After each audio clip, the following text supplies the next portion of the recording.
one of the questions here is, oh man, we were talking about this before. What's different today from 25 years ago? And we're both moms, so I think we both really... That's different. Yeah, that's different. Like Severn was saying, we're the grown-ups now. What else do you think is different today? Well, a lot of things have changed and a lot of things haven't. So, you think about our world today now, well, we have cell phones.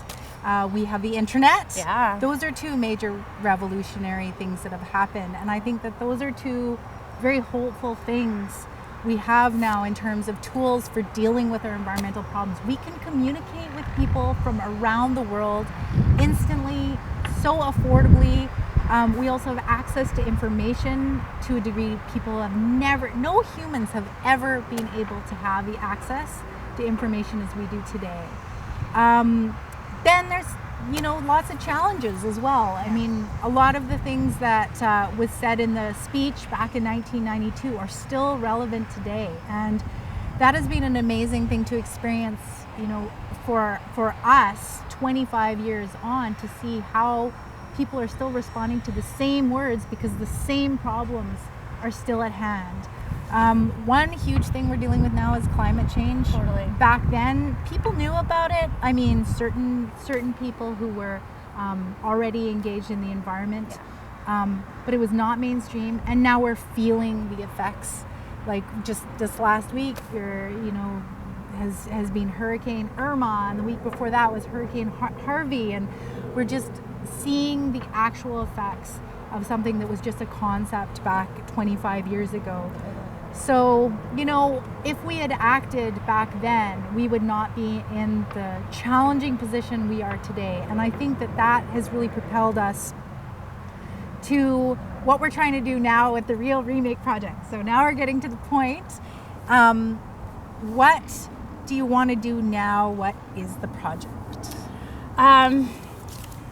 All right. So I'll take a stab at this. I mean, I think when we were talking and emailing back and forth, what I really got is like, as you said, we're the grown-ups now, and we're going to fight hard for the environment and we care. But we do have all these other pressures and bills and things going on, and it's really the kids today that are awake and alive and have the cool new ideas, and we really want, I think, to just give kids a portal to their own power. Like, every kid has an idea, a dream, every kid has something they're passionate about, and we just want to help wake that up and give kids the opportunity to say, like, this is what I care about. We're the grown-ups now, so we're gonna let kids slap us in the face and be like, what are you thinking? Like, why are we still facing this problem? So that's what I think is the impetus for this new project, for sure. So one of the amazing things for me has been to see the Rio speech from 1992 take on a life of its own. Yeah. That video has gone around the world. People are still talking about it. And I really thought about why.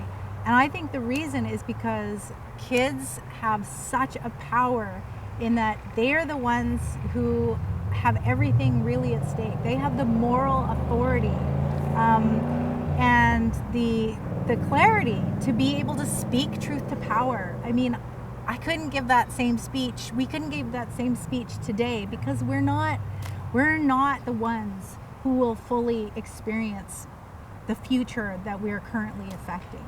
And we need that voice. And that's why we thought, wow, imagine if we kept this message that seems to resonate with so many people. What if we gave that to the next generation? What if we gave it back to the ones who really have that voice and that power, which are the children, which are our youth? And so we decided as a group to invite 12 and 13-year-olds or around that age to personalize the speech and then give the speech and record themselves giving the speech. And then we would make a compilation and see what we would come up with. And what we've come up with is, I don't know about you, but it's surpassed my wildest dreams. Totally. And I think that's it's kind of like the way we put together the original speech. Like, you were passionate about one area, and Michelle and Vanessa and Tova and myself, and we took all these bits and pieces and put them together. So it's so powerful when you see that, but like times like 20, 30 kids and all of their energy and all of their different passion coming together into a project. I mean, when you sent me the link and I watched it, like totally I cried. Totally, I got chills. And so I think that we're just going to be able to keep that power going that started 25 years ago. You know, I hope forever. I just hope it keeps going. Well, exactly. I couldn't have said that better. I mean, just imagine if we amplified that message from kids. If children of the world kept on amplifying and saying those words and challenging the adults to be who they say they are, to make their actions reflect their words. Imagine if that just built until this crescendo where the adults couldn't ignore them anymore, where Exactly. the adults finally had to walk their talk, and we create a revolution that is going to be able to provide a healthy, happy, beautiful future. That's the vision. That's the vision. Sounds great. Okay. What can kids do? Can other kids be part of this project? Yeah, so I think, as Severn just said, you know, we're starting a little revolution here. So, and it's growing bigger than like a project that we can even hold on to. So I think the long-term idea is just to have kids record the speech or make up their own speech and start the next generation. It's 25 years later. Lots has changed, lots hasn't changed. And just have young people record themselves with these passionate messages and find a home for them online. And that's sort of, I think, going to be the next step. So stay tuned.